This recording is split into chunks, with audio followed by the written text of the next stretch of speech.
Basically, we flash froze California in amber using procedural environmental laws, which allows anyone to sue to block anything they want for any reason. And that is a paralysis for a growing state and a middle class. This is Manhattan Insights, a Manhattan Institute production. Jennifer, let's begin with your personal story, which you've outlined in a very powerful article for the Breakthrough Journal. You've seen firsthand the transformation of California from an industrial, middle-class powerhouse to a kind of post-industrial mecca that, for all its entrepreneurial wealth, is increasingly driving out working and middle-class aspirational families. Your work has given you a lot of perspective on that as a lawyer and looking at how this regime of rules and regulations has changed over time. So tell us a bit about what you've seen over the course of your life. Sure. Well, not to start too far in the background, but I grew up in a town called Pittsburgh, California, which, as the name might imply, was the host of a massive U.S. steel factory. And it also was the host of other iconic factories of American industry. You kind of go down the list: Fiberboard, Dow, Union Carbide, massive power plant was the unfenced edge of our parochial school. And so it was a very polluted environment in the 60s. We all had mysterious rashes. There were rainbow sheens on the river, and it stank. On the other hand, all the dads had union jobs, and they came home at 4:35 in the afternoon, and we had paid vacations and medical coverage, and it seemed pretty acceptable except for the pollution. So I was no fan of pollution. Astonishingly, I won the kind of nation's equivalent in my judgment of the, Irish lottery or whatever, and got a full ride scholarship to Harvard out of high school, and then a similar amazingly generous opportunity to attend Stanford Law School. And I left law school in the mid-'80s, kind of intent on doing environmental law and trying to make sure the pollution that I grew up with was not nearly as prevalent. In fact, although LA had all the headlines for bad smog, we could literally taste our air even in the Bay Area during that time. So you had a palpable appreciation that, pollution matters. It has a tangible effect on people's lives. But at the same time, you also were grateful for and appreciative of that kind of blue-collar industrial economy that made a middle-class life possible. Absolutely. Both grandfathers also worked at U.S. Steel, as did my dad. They were all homeowners relatively early on. Both grandmothers were widows for more than 20 years, and frankly had a level of success as widows, if you can think about it like that, because they owned their home and they had modest pensions and medical coverage, and they had dignity. My dad, on the other hand, was laid off permanently at age 56 as the Rust Belt hit even California, a little later than it did the Midwest. And my parents were plunged in from a middle-class lifestyle into, he was able to get a job as an Osh hardware clerk. And fortunately, they owned their home, my parents. And so my little sister was able to go to and finish college, and my brother became a welder. We stayed in the middle class as a family, but we stayed there because of home ownership. And that's become sort of a passion for me as my career, which started in environmental law and started with helping companies manage very, very stringent environmental standards, and then morphed over a period of now almost 40 years, but about 10 years ago, morphed into this massive no using environmental law against everything, against apartments, against an infill single-family home in the last empty lot on the block, into no, we can't have this transportation solution, and we can't have that one either. We can't have a bike path, and we can't have an HOV lane, and we can't have much of anything, and we can't have water, and we can't. And basically, we flash froze California in amber using procedural environmental laws, much like NEPA at the California or at the national level, National Environmental Policy Act, and its California equivalent on steroids, because we always do things kind of extra here, California Environmental Quality Act, which allows anyone to sue to block anything they want for any reason. And that is a paralysis for a growing state and a middle class. So your vision when you started out in environmental law was that you can reconcile these things. You can have a strong, robust, middle-class industrial economy, and you can have a cleaner environment that is healthier, safer. Was that a vision that was broadly shared, or would you say that even then you gleaned that there was a difference, that there were other folks who didn't quite appreciate the importance of balance? Oh, I think it was increasingly clear to me as I went through first college and then law school and then to a pretty fancy law firm that at each of those steps, the number of people, peers and otherwise, in those environments had less and less of a connection to working families. They became more wealthy and more elite and more, frankly, out of touch with each successive move. So by the time I hit a major corporate law firm to be trained as an environmental lawyer, because law school's interesting, but it doesn't make you a lawyer, it was very clear to me that there were plenty of people who wanted to live sort of bucolic lives in small towns right near San Francisco that never changed. And to the extent that there were messy things that were needed, they needed to happen somewhere else. And probably the best example of this is right after my dad was laid off. Age 56 is a tough time to be laid off. I went to this eco store in Marin County, which is a green bastion of wealth and opposition to housing, as well as people of a different color, honestly, according to lots of different metrics that I can share. And in this green kind of eco store of like chirping sun-powered, frogs to put in your yard or whatever, there wasn't a thing in that store that wasn't made in China.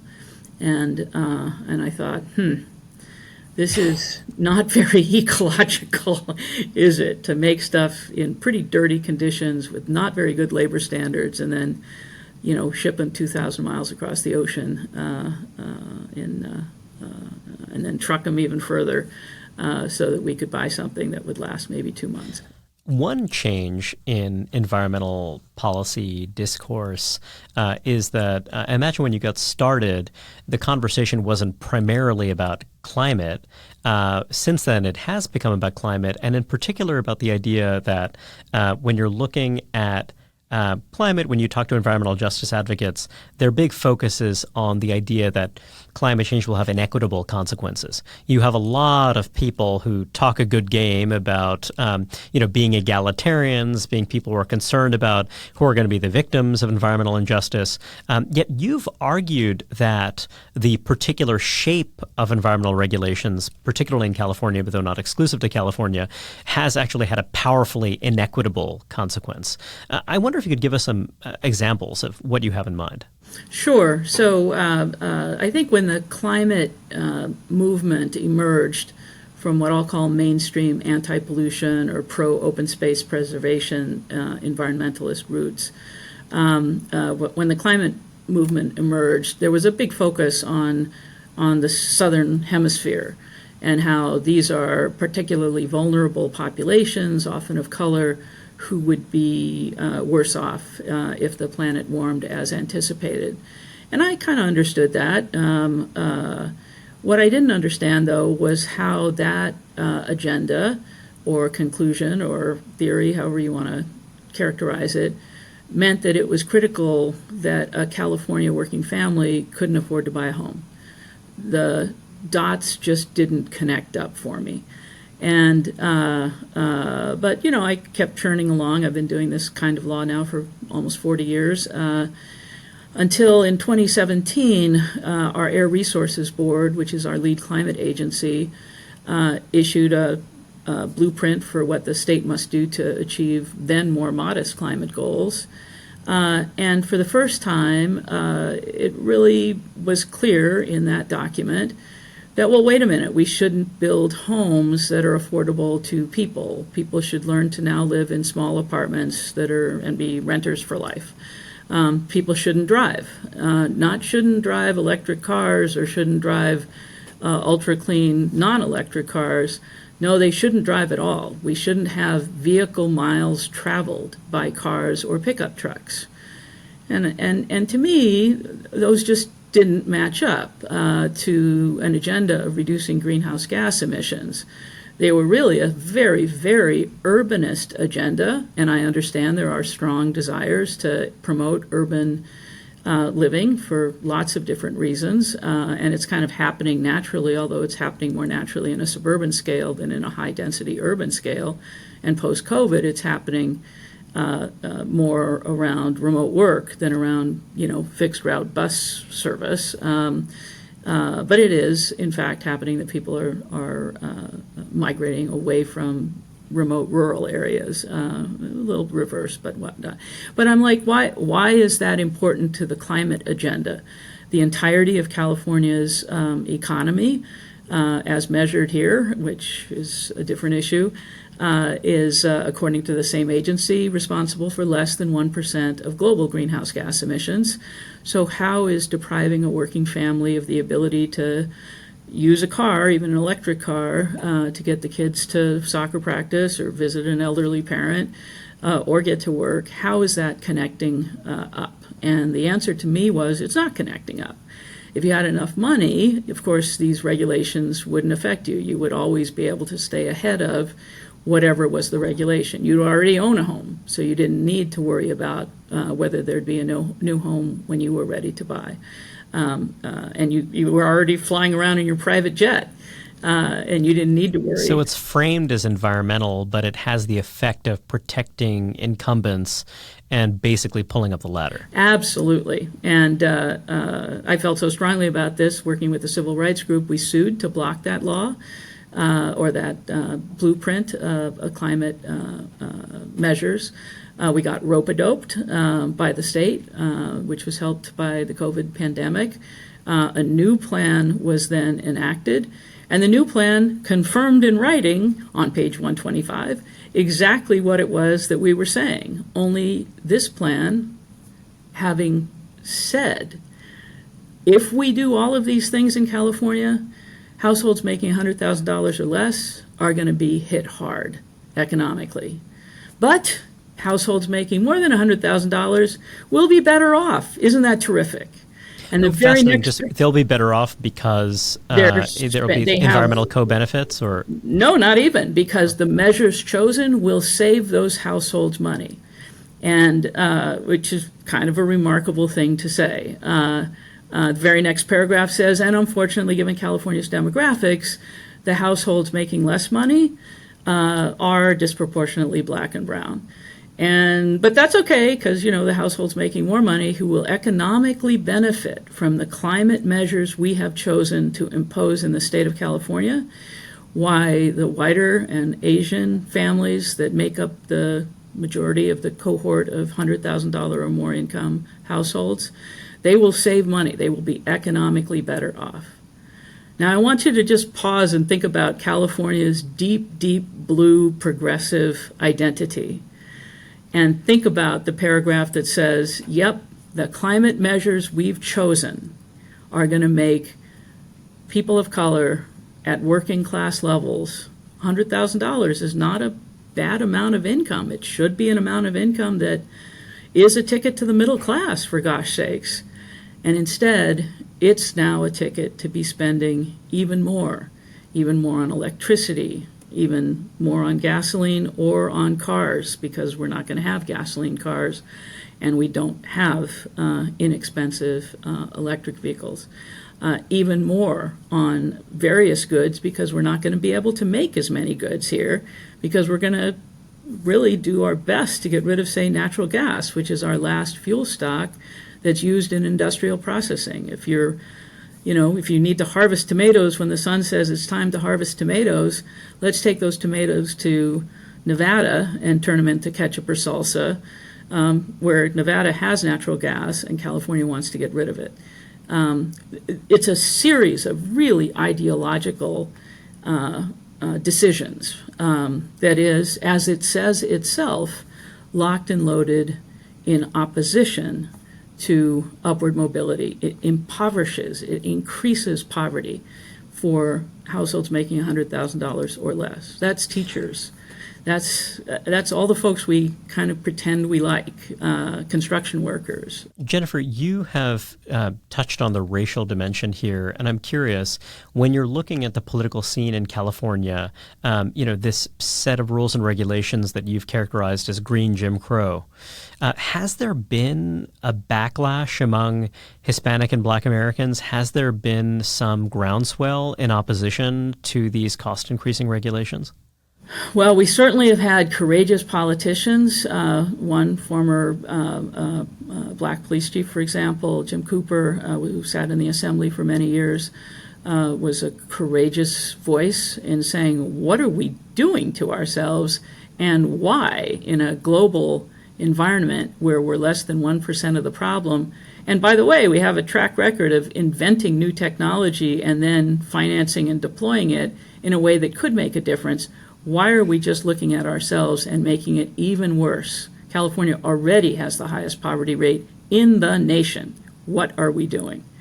And the answer is he's silenced, he's not supported by the party, media ignores him or, takes shots at him, and that's been the case with our clients as well. The 200 for home ownership has taken more than its share of abuse, and it's like, what are you, in the pockets of the oil companies? Well, no.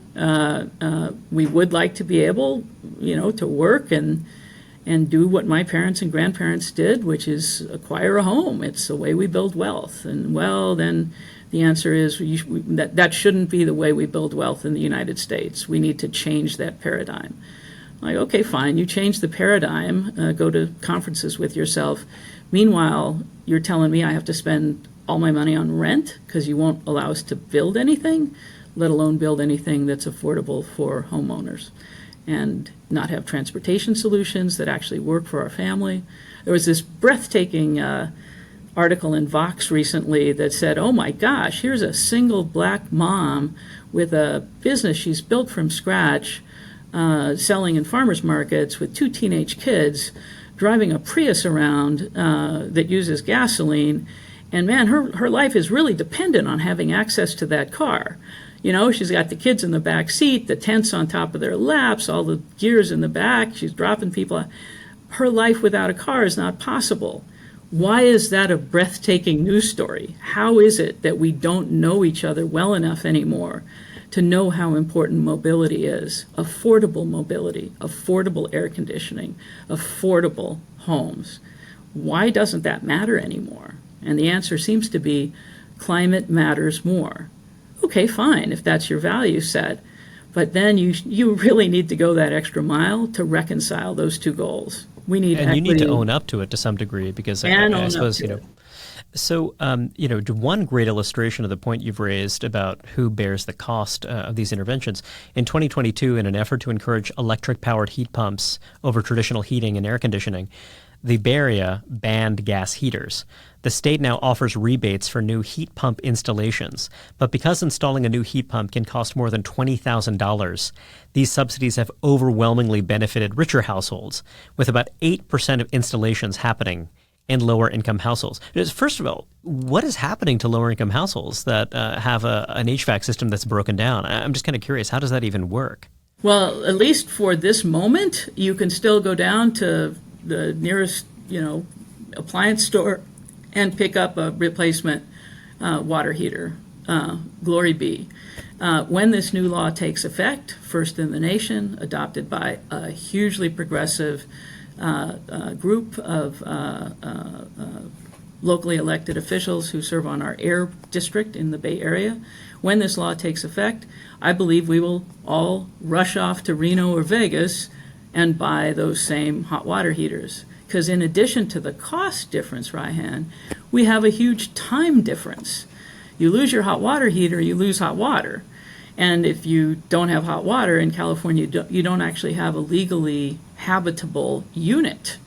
You also want to get it fixed as quickly as possible. Wow. To install a heat pump is a massive, typically wiring. You have to rewire the house to handle a huge new load of electricity demand. Of course, your electricity costs skyrocket. It's the most expensive power we have, and we've had the highest increase in electricity costs here. So you're potentially putting people in danger, because when you're talking putting about people in danger. jerry-rigging the wiring here, kind of leaving aside the cost of, kind of finding folks to install something responsibly and safely, you're forcing people into an underground economy. You're having all sorts of knock-on effects that could pose not just an economic obstacle, but could actually really endanger people's life, health, and safety. Endanger them, and frankly be an excuse to throw them out of housing that maybe somebody wants to demolish and make a different use of anyway. It's going to again hit the poor and working class people who can barely afford an $800 replacement water heater, let alone, and that's if they own. If they rent, how long is it going to take a landlord to install a heat pump for 12 apartments in a building that's barely breaking even? And the answer is, it's a broken system. And, we could say, if you have a home that's worth more than $1 million and you want to sell the home, you have to install a heat pump before you can sell it. We did that for a while during the energy crunch. We made people install more efficient windows and stuff. At the point of sale, where there's enough of a money exchange happening that some small part of that money can go into the upgrade. We didn't do that to renters. We certainly didn't do it to lower income folks without subsidies. There were never enough subsidies, and we never defined low income people to be union-led households. Imagine, you're a journeyman with 20 years under your belt, and you're now a low-income household and have to go into a lottery for a limited subsidy. That's just a broken, fanciful, very out of touch, and frankly hugely, I think, racially discriminatory set of policy choices that don't actually help climate change, right? They're both ineffective and inequitable. Quite the achievement. Jennifer, you've emphasized the importance of affordable mobility for middle-class families, working-class families. It's just an essential part of operating in much of the country, certainly in California. But now, as I understand it, California has banned the sale of new cars with internal combustion engines. And the ban will, as I understand it, take effect in 2035. That's pretty soon. And I wonder, just what do you see as the potential implications of that? Well, literally moments after that ban was enacted, in what we call kind of a cram down move legislatively, after it had been rejected by all of the legislative policy committees, who heard from huge numbers of normal people living all over the state that this just didn't work. They don't have chargers, and people were saying, oh, we'll install chargers at the school. Well, I live a half mile from the school. What do you want me to do about that? Well, you can leave your car there. I'm not going to leave my car there. Have you looked at our break-in rates? So, but moments after the cram down, the governor asked us all to stop charging because our grid was too fragile to handle the electric load that was occurring at that time. And that was before we had anything like an electric fleet. I think we're still running at, 2 or 3% at most of the total electric fleet, and I think it's lower than that. We have something like 40 million registered cars. We're a big state. And EVs are often second vehicles, right, for more affluent households. They're not typically the workaday car for a family. Absolutely. Not only is there a range challenge, which is, I think, being overcome, but really it does work for local trips, and if you need to take a longer trip, you use a different car as the actual pattern. So it's been overwhelmingly a niche market for coastal areas of California that are wealthy, and there's always a second vehicle, almost always a second vehicle that's not an EV. For those times when we don't have enough electricity or when a longer range is needed. They're also expensive. Almost all of the subsidies have gone to higher net worth households. So it's very cool. I have a Tesla. It's wonderful. But of course, my husband has what we sometimes refer to as like, the normal car. So that's kind of how that has worked out. And I think the same is true for, heat pumps have so far really been affordable only to those with enough disposable income and frankly, that own their own home. So when you combine the cost of acquisition of these more expensive than conventional technologies with the higher cost of running them, it's a pretty significant hit for working families, which is why there was such testimony over and over again about how a ban on electric or on internal combustion engines would be problematic, and we needed to create time. Look, I want to just do a shout out for a regulatory program that I think has worked.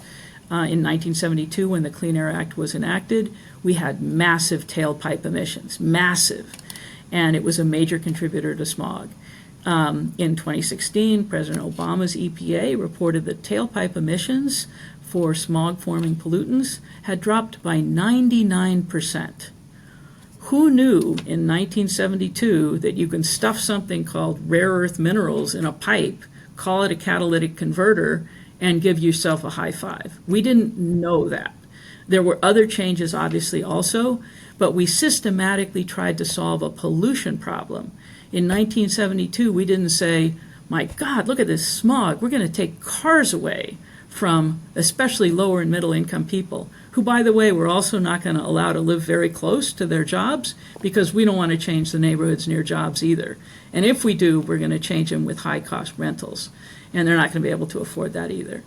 It's just this box canyon that California policymakers have chosen, especially on the climate side. They've chosen to put middle and lower income families in this hellhole of unaffordability, which is why California is losing population. And isn't that great? Because that's the degrowth agenda that many on the climate side would just as soon take worldwide.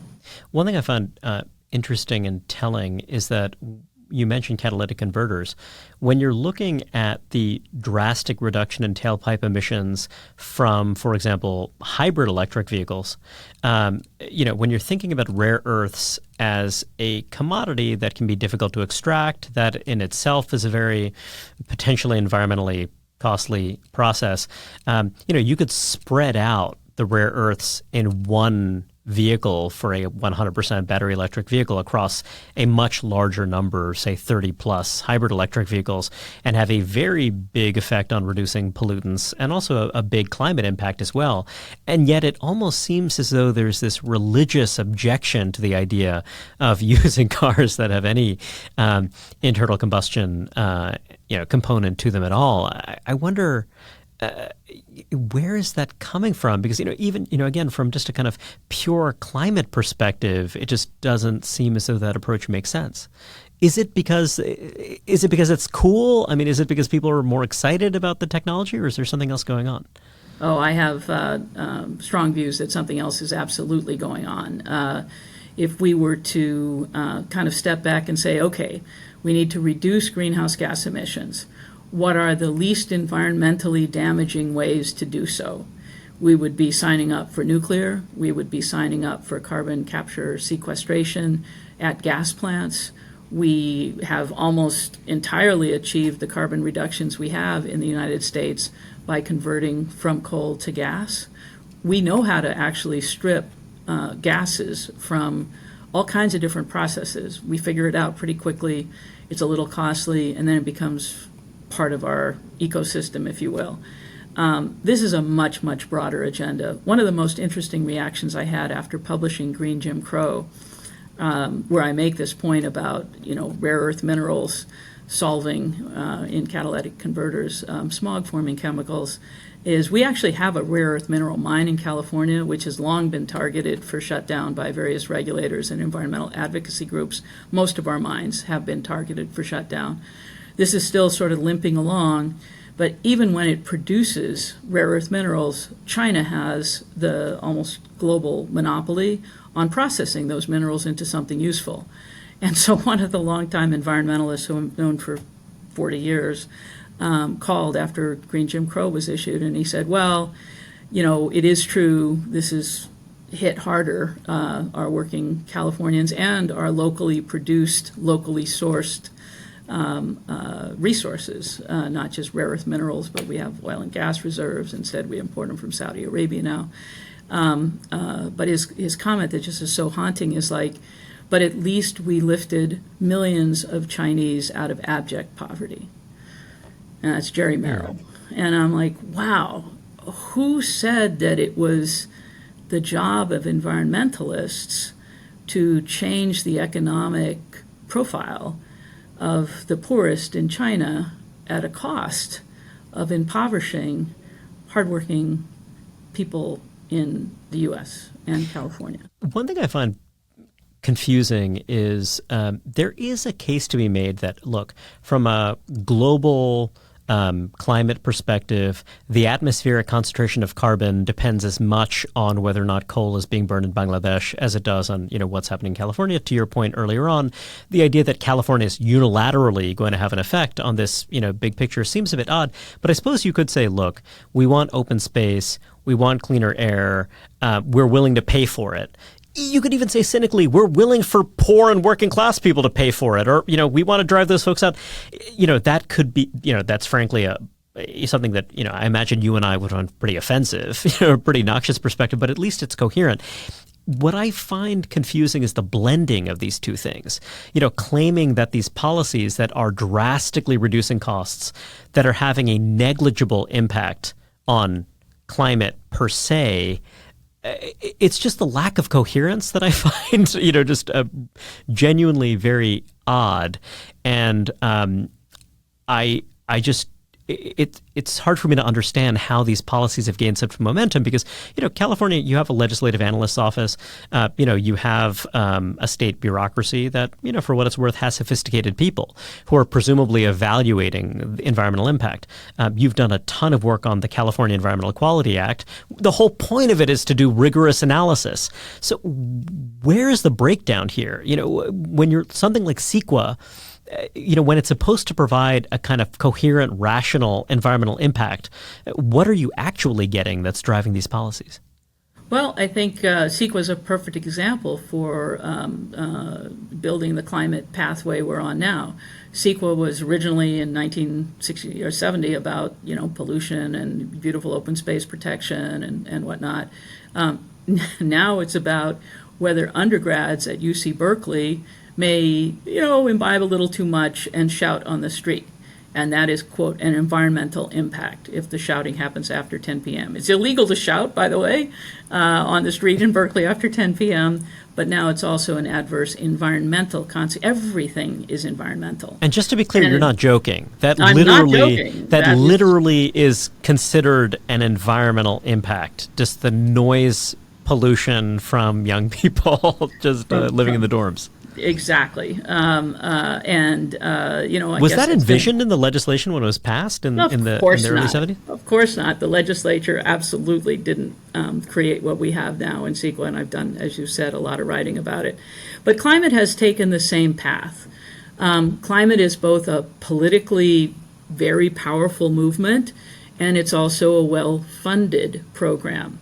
And so suddenly, all of the incentives align to, if you want to be part of the cool kids political club, and if you want money, make your agenda a climate agenda.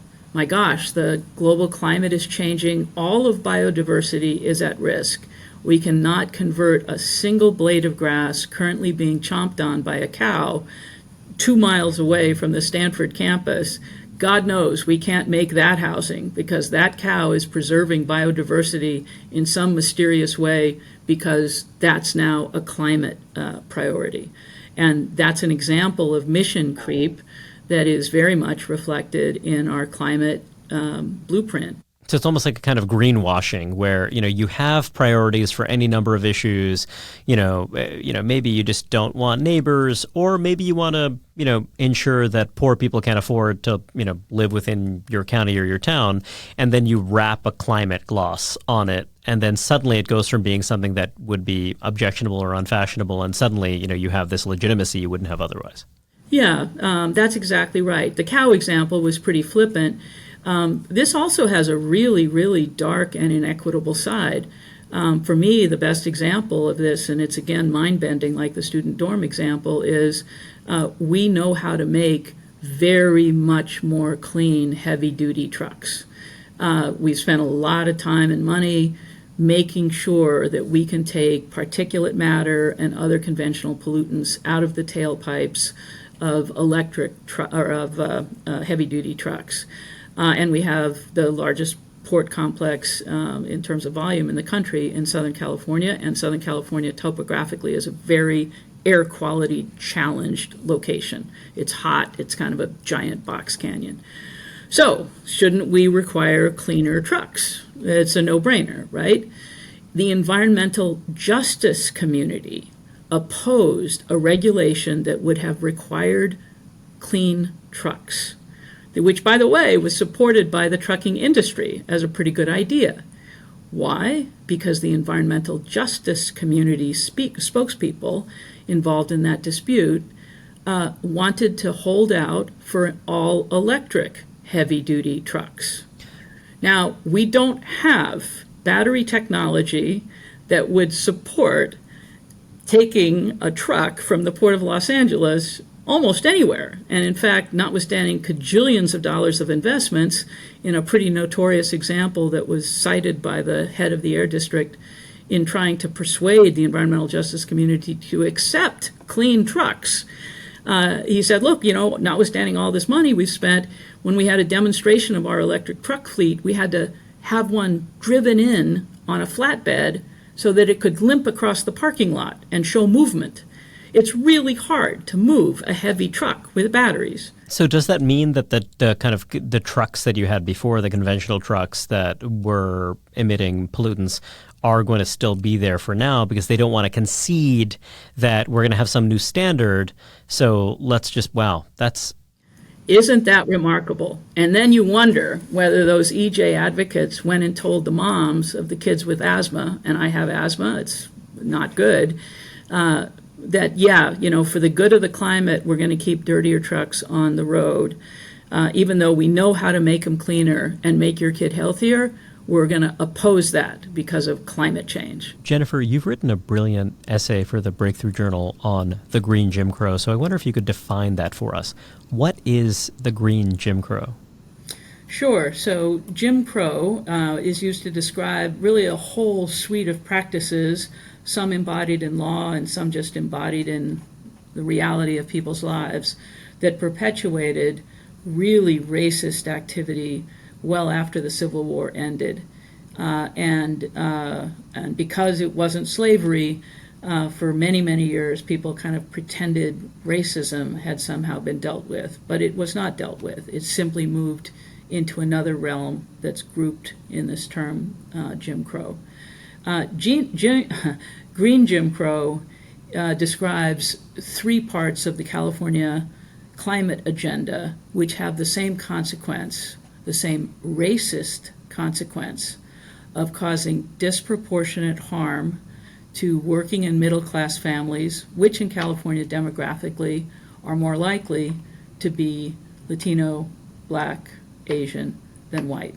And so the idea of Green Jim Crow is when you make it so much more expensive to heat your home or air condition your home, and people have to spend so much of their money on energy, when you make it so impossible to pay rent, let alone buy a home, because of housing policies that are sold as a climate agenda, but are simply an exclusionary extension of redlining against working people, when you make it impossible for families to continue to own and operate their own car that actually gets them where they need to be, even if it's an all-electric car, by saying, no, no, no, you can't drive miles, you must reduce your vehicle miles traveled. Those are all examples of making life impossible for mostly middle and lower income families. But let's just talk about middle income families, union-led households. We have an absolute diaspora of Californians moving all over the country, and it's just too expensive. Green Jim Crow are the policies that make it just too expensive to live here. They're sold as environmental, but they're actually the same line of foundationally class-based and then race-based exclusions.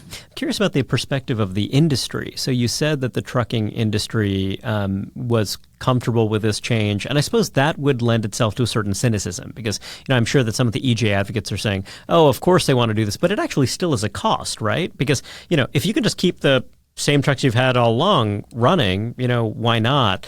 So I'm curious about that dynamic. Is it that the industry sees the writing on the wall and says, we want to do something that's viable, that's actually going to allow us to run our businesses, that will also scratch this itch, versus this kind of more totalizing perspective, and they're worried about kind of having their businesses go under because you have this kind of unrealistic regulation imposed on them? Is that kind of how it's working? I think that's one way of thinking about it is, look, I work a lot with business groups. I work a lot with community groups. I don't think anyone's fond of pollution, right? So if you can get rid of it, isn't that a good thing for all concerned? And if you can get rid of it with cost-effective technology that's available today, you need to be able to use that technology for a period of time so it pays for itself. But, you can absolutely do it. So let's do it. And the answer is no. In California, and to a large part reflected in many but not all of the federal policies, there's sort of three accepted technologies: battery, wind, solar.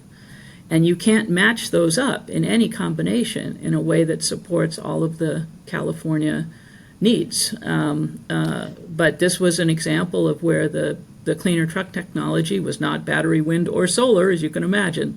So then what's the right answer? Maybe we shouldn't have this port, or maybe we shouldn't have 2/3 of the cargo move through this port.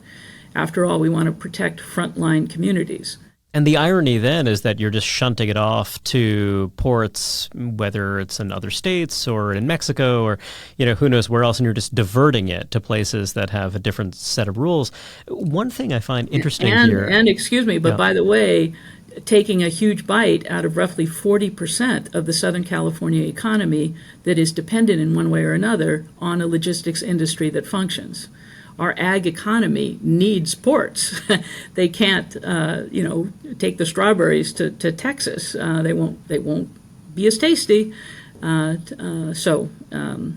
to interrupt. No, not at all, not at all. So, and first it seems like people aren't actually thinking through the knock-on effects of kind of crippling the port and, kind of what's going to happen from there.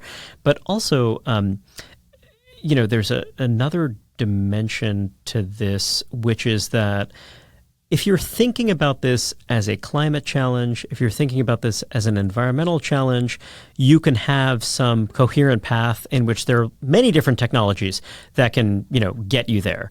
But what you're saying is that this fixation on battery, wind, and solar means that you have a lot of orphan technologies.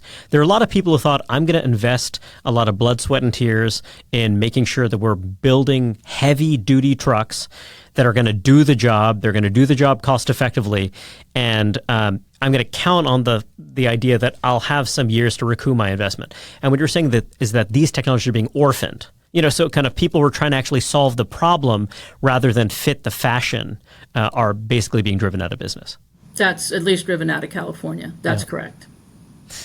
So I'm curious, what does that mean for California? Does that mean that California is kind of its own island in which you kind of drastically raise these costs and you effectively gentrify the state by, driving out blue-collar industries?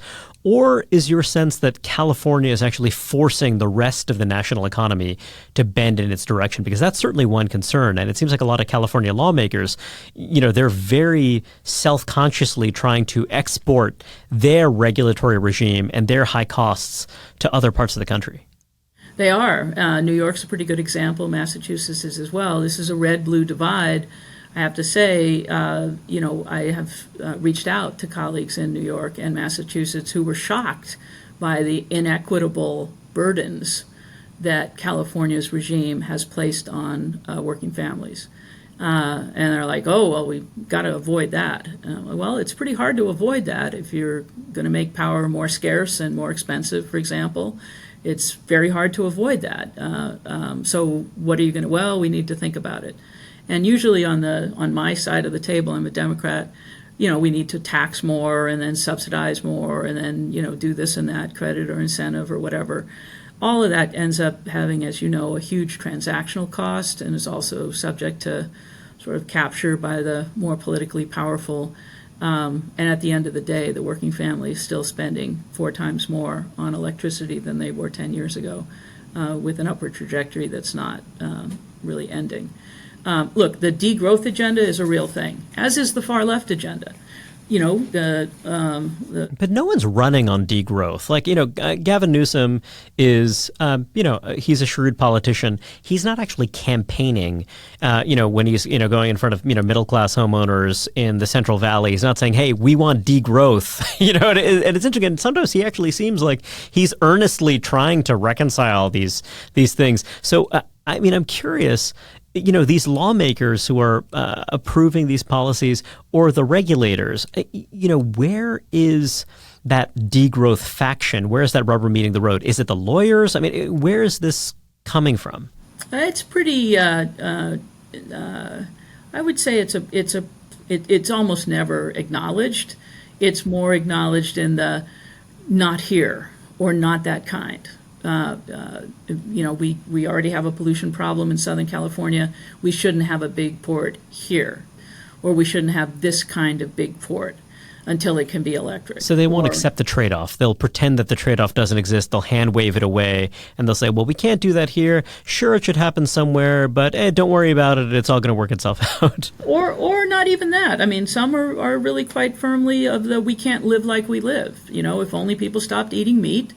The same agency that is saying we can't replace water heaters is calling for local air agency is calling for people to eat a lot less meat. There really is a life change vision here that will result in fewer people, and one of the high density rental only housing policy consequences is people tend to have fewer kids. Right, so there is an embedded degrowth agenda in much of the environmental ethic. Sometimes it's really blatantly racist, like when John Muir spoke incredibly disparagingly of indigenous folks in the Yosemite Valley. Dirty savages. Let's just not have them. And look at what happened in California's genocide of Native Americans. So I wonder, is there some political coalition here that can help move things in a saner direction? Because when you're talking about CEQA, no one knows more about CEQA than you do. You've documented the massive impact on housing production in the state, living standards, you name it. But as you said before, when CEQA was passed in 1970, this was not how people envisioned it being used. So I wonder, is there almost a problem of political accountability here? Folks, when it comes to the federal government and Congress, they're saying, hey, look, you have these administrative agencies that are just going and making rules that have nothing to do with, things that Congress has actually voted for and approved. Is that the dynamic in California as well, where the state legislature, almost doesn't have its arms around what's happening and where they're powerless? Or is that giving them too much credit? So I think it's a little bit of a combination. The governor, for example, has had some very good moves. He also has a number of administrative agencies that are just running amok and making it worse, that haven't been managed at the executive branch level. The legislature has, wonderful, I think, aspirations on behalf of a lot of folks, and then absolutely decides, well, for their environmental and climate supporters, they need to approve this, and we'll figure out the details later, with really, really broad delegations then to agencies about figuring it out. And then the agencies say, well, look, they told us to do anything we want, so we're going to take away your car. Would be an extreme example of that with the vehicle mile traveled mandates, reduction mandates. It's also tragic, though, Reihan, because you know, this notion that we should all ride the bus instead of be able to even hop in an electric vehicle to go 8 miles is so disrespectful of people's time. Do you know how much longer it takes to ride the bus with 2 transfers, or if you're not going to a central hub, or if your shift is not aligned with commutes, or if you got to go in the middle of the day to pick up your kid? It's disrespectful of time. It's also disrespectful of technology. A bus is 100 years old plus. We now are doing Zoom and, frankly, remote work and hybrid work, and all the kind of stuff you can now do online has reduced gasoline consumption in California far more than anything else we've ever tried.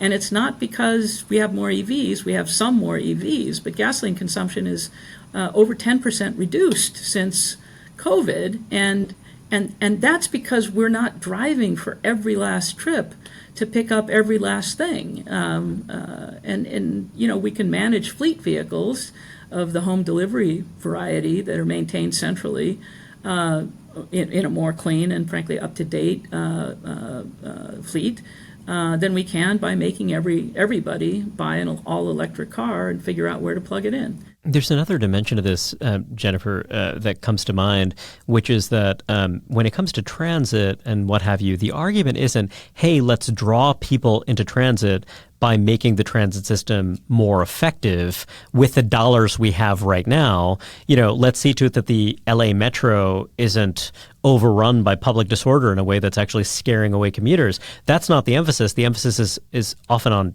a more coercive approach. You know, I was just thinking about a classic example of a public sector failure here. If you're looking at a bad wildfire season, that is more than wiping out any of the supposed emissions gains you're getting from these massively cost-increasing policies. And, you know, you could say, hey, look, that's a failure of forest management or something like that, but that's never the conversation. It's never that, hey, you know, you guys screwed up here. You're not doing the basics of your job to ensure that we have a healthy, you know, climate for ordinary people. We're saying we're going to impose these massive costs on you, despite the fact that our failures are wiping out any supposed environmental gains. It just seems totally maddening. Well, and that's a great example of these laws enacted in the 60s and 70s really being out of sync, because these laws assume that the existing condition is what needs to be protected from environmental change. And when the existing condition is a pretty catastrophic mismanagement of fire suppression that's lasted for more than a century, the trees we have in California's forests today are not even remotely the same as the trees I grew up with as a kid. And that's 50 or 60 years old, not even the full 100. And so by protecting existing conditions, which have are unsustainable, honestly, with or without climate change. We just can't have this forest density and the tree cover and then ground cover and then all the ladder effects of dead and dying trees tightly packed together with a state that, if you look at our drought history, it's like a bad Singer sewing machine on drugs. You know, we have these very high and low extremes about how much rain we get any given time. So we have created an unnatural forest, and now our laws say that's what we have to protect from change. And that's just a mismatch. And it's being, I think, unable, and partly this is, I think, generational, right? These are baby boomer, you know, created and protected laws. And I think our generation, my generation, has some challenges about moving on. And it's time to move on from a paradigm that says existing is perfect, change is environmentally impactful and bad. If we don't change, we're on a course right now that is not sustainable. And in fact, in the case of forest fires, is causing death, multiple deaths, And yet, what do? We tell mountain communities with exactly one road that's been there for 150 years to narrow it from 2 lanes or from 4 lanes to 2 lanes to increase walkability in the town of Paradise. And what did we do? We created an absolute bottleneck for evacuation routes, and we killed people. And that walkability concept is a climate concept. It's just dancing from one fad to another. And I'm not saying climate change is a fad. I'm saying that California's prescription for what to do about climate change is an unsustainable and frankly quite racist fraud. It is not fixing climate change. We have more GHG emissions, not less. It is not fixing any kind of equity agenda. It really is just solar wind batteries and protect existing conditions as though they were sacrosanct and not what we made over the course of 200 years of occupation. Jennifer, I want to dig into housing a bit. You've touched on it before. It just seems like such a key cornerstone issue, and obviously something you've thought very deeply about. So you've said that, look, there is this degrowth agenda and this effort to kind of shunt people into rental housing, ultra high dense housing. And I'll admit that I'm someone who's, I'm a great lover of cities. I believe that, I'm certainly a fan of the idea that, property rights are respected. You're allowing people, I love the idea of ADUs, but you're getting at something really interesting here, which is this idea of urban containment and the idea that, we're not just saying, hey, people should be allowed to build multifamily.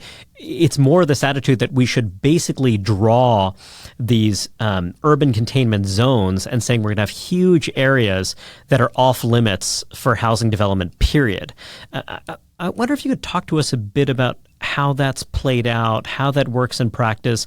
Are these urban containment zones created by legislation, or is it because of the threat of litigation and what have you? I mean, how is that working in practice, that you're not having what you had in post-war California? You're building tract homes that are affordable and accessible for folks who own cars. How is it that that's stopped? Right. So it stopped for a few reasons and only in a few locations. And mostly those are wealthier locations strung along the coast in very, very, very nice climates where a concentration of power and wealth was enough to block change. So what it has done, though, unfortunately, in the law of unintended consequences, is prevent what I would call a sort of smart city model, so that it is easier to build a subdivision than it is to build a new city. And it should be actually sort of much easier to build a new city that has all the best and newest infrastructure and best and newest thinking about localized transportation versus longer distance transportation. But tell us what you mean by that. So, like, if you wanted to create Irvine, California today, is that what you mean? Just a place where it's mixed use and you have a mix of retail and housing. You're saying that that's actually harder to do? No, I think, yes, it is very hard. It would be almost, I think, being in the middle of the obstacles, the 20 and 30 years worth of lawsuits to even initiate those kind of projects is daunting to all but a handful. So it would not be the case that we would take a new Irvine ranch and create the community of Irvine, although that's been a stunning success on so many levels. Including providing for a wonderful variety of housing. There's a lot of rental housing in Irvine now. And that's evolved over time. There's a ton of jobs in Irvine, and it used to be more of a bedroom place. So we have to recognize that when people occupy locations, they evolve, and that's a good thing. We can start with a small village and end up with a town, or we can start with a village and end up with a city that's made up of several villages. But building new cities has now become it's very daunting for no good reason environmentally, other than this notion that, what the field is for the cow only. I just dispute that that's environmentally the right thing. It is very much just anti-growth. So if I'm a developer who's thinking, hey, look, I want to create more opportunity, I want to create, a middle-class mecca here, and I want to do it in a way that is not going to generate way more congestion and commuting because, hey, there's going to be kind of a mix here. Basically, what you're saying is that assembling that kind of parcel, navigating that thicket of regulations is so difficult that it's basically, you might as well give up. I don't want to. We can do that, and we are doing that. It's very, very challenging. California creates so many regulatory obstacles, litigation obstacles, and then imposes so many costs. San Francisco was up to almost $300,000 in fees to build a new apartment. It's like it's higher than a country club initiation fee. A single apartment. Yeah, exactly. Yeah. Not an apartment building, a single apartment. We have a single apartments in affordable housing complexes in San Francisco that are coming in at $1.2 million in costs to produce per apartment.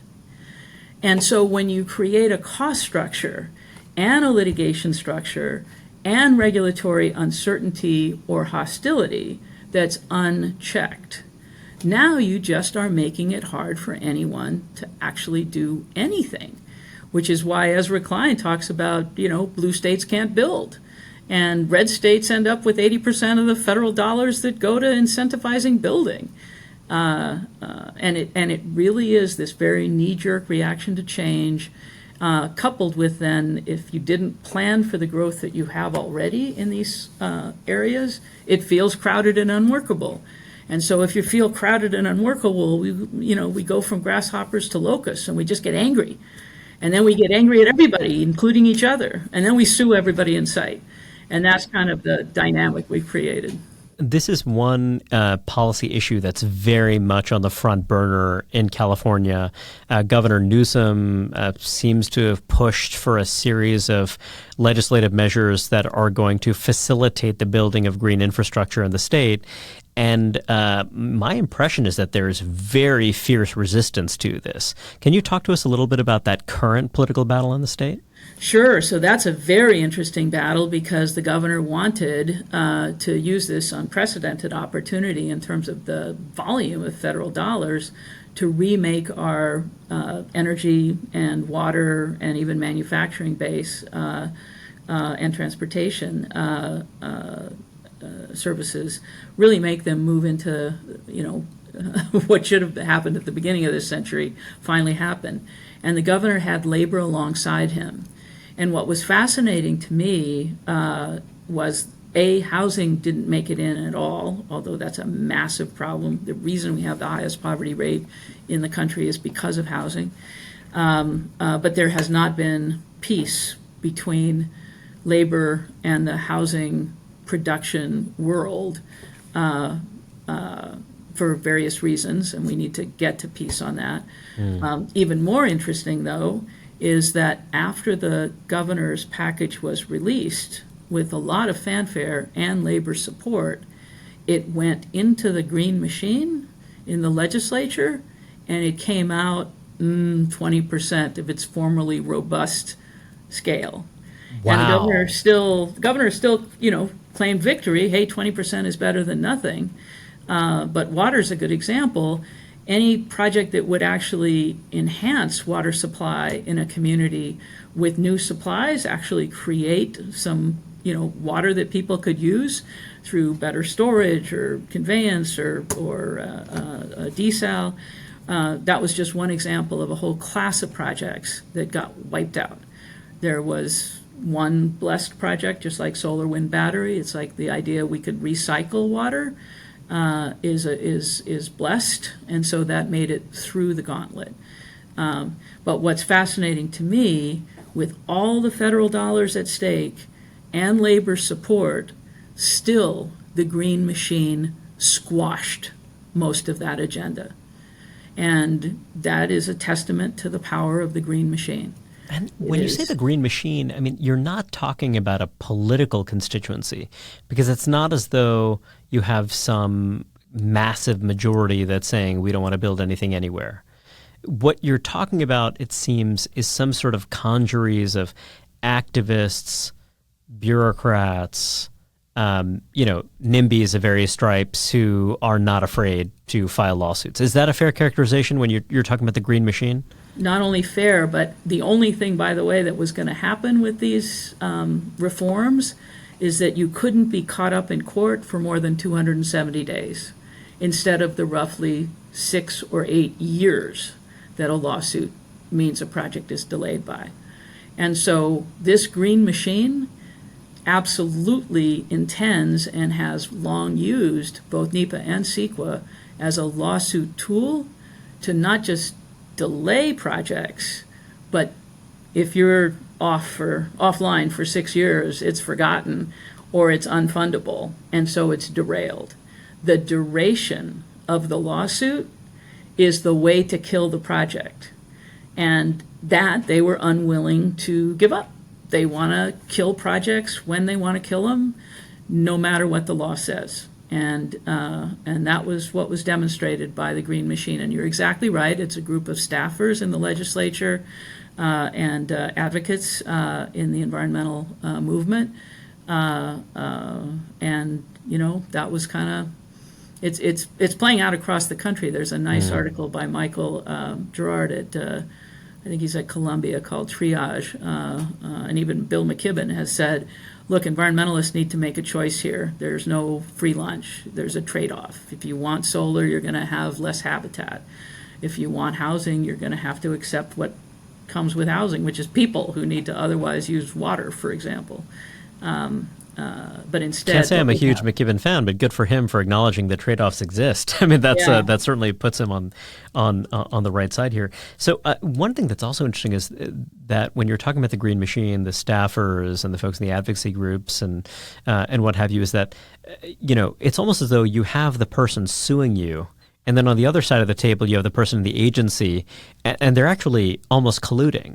There are people who, basically, notionally one is meant to represent the interests of Californians, but then actually there's a way in which these shared sensibilities ensure that it's a bit of an inside game. You're almost saying, hey, sue me over this. This is coming down the pike. It's not adversarial.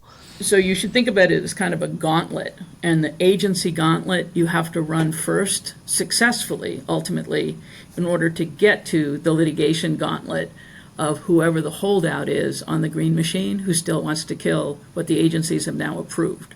You get sued once you have an approval. And it's that gauntlet that just takes forever and then adds cost after cost after cost. And at the end of the day, as one of my local city councilwomen in Berkeley said, we finally got approval to put a high-rise in a BART parking lot, but the two-bedroom apartment is going to cost $6,000 a month in rent if it was built today. And how many people who have $6,000 extra dollars a month want to spend it to rent a two-bedroom apartment in a suburban scale neighborhood in Berkeley? I'm sure there will be some. And I'm also sure that in terms of meeting the needs of working families, it's a total miss. That is absolutely insane. So I wonder, Jennifer, when you're looking ahead and when you're thinking about what it would take to curb the power of the Green Machine and actually try to achieve some kind of balance, because, again, you're someone who's motivated by environmentalism. This is something that you care deeply about, but what you're calling for is some modicum of balance between those priorities and also the needs of working class families. So what do you see as the way forward? I mean, it certainly seems as though the political path, no one's cracked it quite yet. What are the steps they need to take? Do you need the federal government to come in and say, hey, sorry, California, we're preempting all of this stuff? I mean, what needs to happen in order to affect some change here? Well, I have some pretty serious concerns about top-down government at any level, both from my sort of, Berkeley Dem perspective and from my increasingly outcast whatever I am now, marooned, trying to get people to recognize the effects of what they're doing on working Californians. Look, we don't let people sue to block a fourth grader from coming into a public school. That's not okay. It's like people look at me funny. It's like, well, of course you can't sue to block a fourth grader from enrolling in a public school. So why is it that we allow people to sue to block the house that the fourth grader is going to live in from coming to the neighborhood. It's just a crazy idea to apply this 1970s era law that was supposed to only apply to big government projects, and through a series of court cases now applies to everything, including literally putting new windows in your existing home is a form of decision that triggers this nonsense. So that just needs to stop. We have law enforcement officials, the Attorney General of California, if there's some egregious environmental violation, can step in. But people need to stop being able to sue each other for any reason, even anonymously, which is what. And can legislation do that? Can the state legislature tomorrow say we're limiting CEQA? It's for these purposes, and then you could just wipe it all out? Yeah, I mean, we can still keep CEQA if you want to make people go through the process of thinking hard about the environment, which I think is okay. But circumscribe it to things above a certain Yeah, and not let everybody sue and grab another 6 or 8 years of delay just for the fact. We had a single-family home in Berkeley unanimously supported by the city council, all adjacent neighbors, and it was in court for 11 years, unbuilt. That has to stop. So the litigation machine has to stop. The second thing is, we also don't get into heavy-duty litigation debates over how thick you make wires when you put them in the wall to serve an outlet, right? We have standards, we have rules. You look them up and you say, aha, this many gauge for this kind of load. We know how to build housing, for example. We even know how to engineer so much. We've sort of stopped building, but we know how to do it. We're not trying to figure it out. In 1970, when CEQA was enacted, we didn't have the Clean Air Act, the Clean Water Act, the Endangered Species Act, all the laws against dumping hazardous stuff in the backyard of your factory. Those standards all emerged after this process thing that happened in 1970. And what should have happened is, once you achieve standards, once you comply, all presumptions should be that the project's good to go. And instead, we've used this 1970 process, kind of like Justice Potter did with obscenity. I know it when I see it. And yeah, it's nice that you comply with noise standards, but those undergraduate noisy dudes, they're going to shout, and boy, that would bug me if I was there. And so, that's part of my environment. I live there. That's my environment. So I think those two things. We need to really let law enforcement officials, like the Attorney General, be the only ones that can sue. And secondly, we need to respect the fact that we have among the most stringent environmental laws in the world, and they do a good job. And let's just require compliance. One last question for you, Jennifer. When you are speaking to folks outside of California, when you're thinking about the kind of national environmental policy conversation, what would be your word of advice, for citizens, lawmakers in other states that are kind of contemplating how to balance environmental needs and the other things we care about? Yeah, so actually we'll have coming out in another month or two a similar study on NEPA that we updated from one I did about 15 years ago. And the short story on that is the Ninth Circuit version of NEPA looks a lot more like CEQA, and in the rest of the country, it's basically a hard look at what the environmental consequences of a decision are. And agencies mostly win in lawsuits, which means they're much more rarely filed. But really, I think, Reihan, it's time for progress, not process. These 1970 era laws predated so much of what we now know to be pretty good idea on forest management, through thinning back to standards of forestry that were present when indigenous people managed the forest, which they did. At least in California and elsewhere. And progress denied is really a particularly hard hit on those who need government to do its job. If you already have your house, you're already successful professionally or otherwise, you've been able to secure some reasonable life for your kids, you don't really have the same stake in progress. You may want a particular outcome, solar, wind, batteries, but if it doesn't work, you have enough money to go buy your own generators, and California now has the fastest growing generator acquisition business in the country, as all kinds of wealthy folks are buying their own generators because we literally can't keep our lights on. How is that possible that we invented through Silicon Valley world-changing technology, but we literally can't keep our lights on and are telling people who are not good with mechanics and live in fire country to go buy a generator and we all hope for the best? I mean, that's ridiculous. So nationally, I think California is not the state to follow in the regulatory context. I think we do have a model that's wildly successful, which has been the technology birthplace, the venture capital expansion, and then the market-based, if it works, it will be embraced. If we can strip carbon emissions out of conventional power plants, oh my gosh, wouldn't that be fantastic? Aren't we much more likely to reduce GHG with a technology that allows people to use 24/7 energy sources rather than pretend that solar panels with a 20-year battery or a 20-year lifetime are the right answer and they're all coming from slave labor in China? I realize that's not always the case, or they're all coming from regimes overseas that would not pass our smell test on civil rights or LGBTQ equity.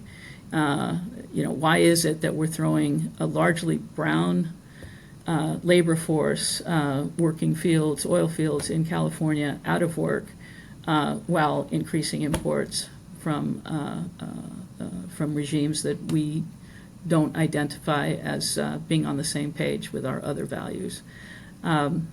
So California has a giant hypocritical hole in its climate policies, and it frankly doesn't work. It makes working people poorer, and should not be the template for the rest of the country. Jennifer Hernandez, thank you very much. Thanks, Reihan. Thank you for tuning in, and we hope you enjoyed the conversation. If you did like what you heard on the podcast, please consider giving us 5 stars and writing a review on Spotify, Apple, YouTube, or wherever you listen. And be sure to check out future episodes of Manhattan Insights. I'm your host, Reihan Salam.